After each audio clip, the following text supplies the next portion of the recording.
Hey everyone and welcome to the channel. My name is Ash and I am here with a review of Curse of the Sea Rats on Xbox.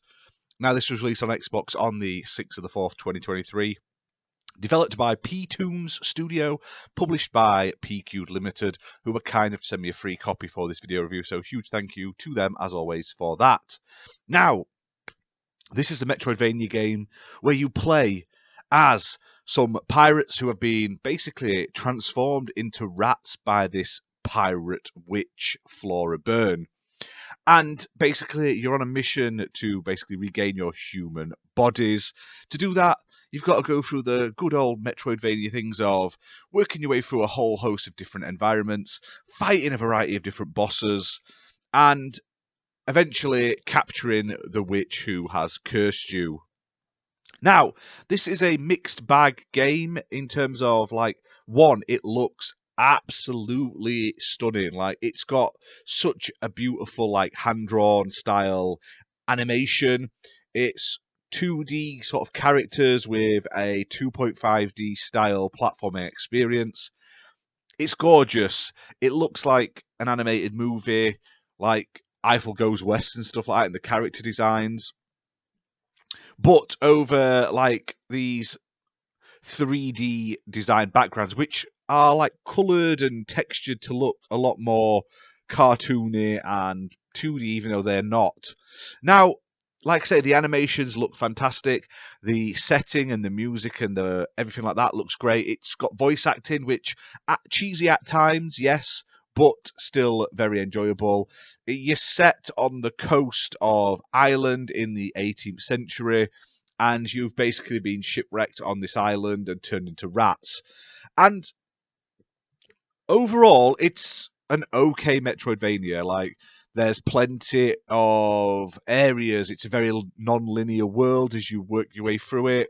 The boss fights are really interesting. I like the different designs of the characters. Like, the first one you meet is a guy that like drinks out of a big beer bottle, like barrel, and he throws it at you and stuff like that, and then he rides it at you. There's one where there's like a giant crab with a treasure chest on its head and stuff like that. But the gameplay is very samey. You're looking for secret areas, for treasure. You do have enhancements and upgrades and upgrade trees, and there are 4 different characters, each having their own strengths and weaknesses and special abilities, and you can improve them and unlock them as you progress by collecting experience points and money.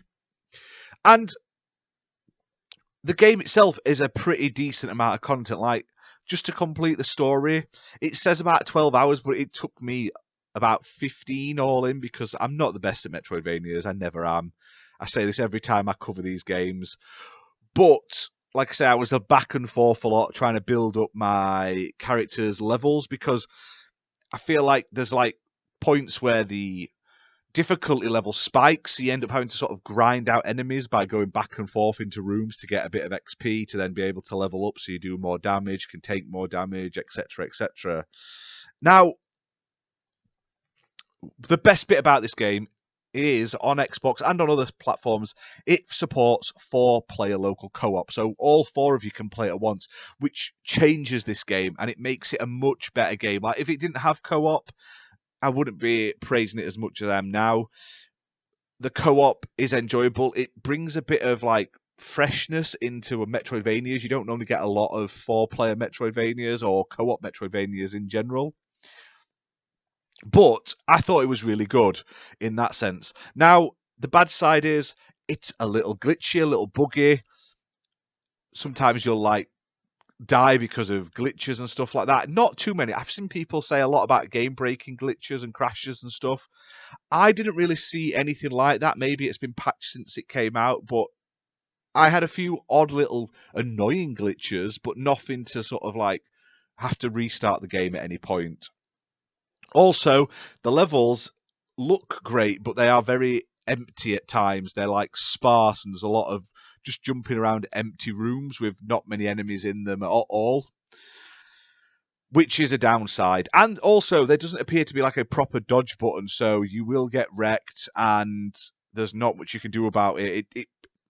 I saw someone compare it to like a classic platformer, and I agree that like the game itself says it's sort of designed in the vein of those like classic 90s platformers, like you got on the SNES and the NES and stuff like that. And that is true, including the fact that you will get battered about because you can't really dodge some attacks, or they'll hit you whether you like trying to get out of the way of them or not.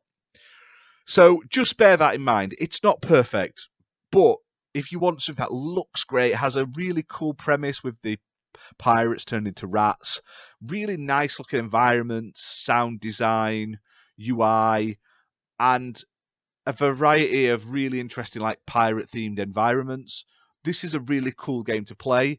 I just obviously recommend playing it with friends over solo, just because it's a little bit more enjoyable with friends.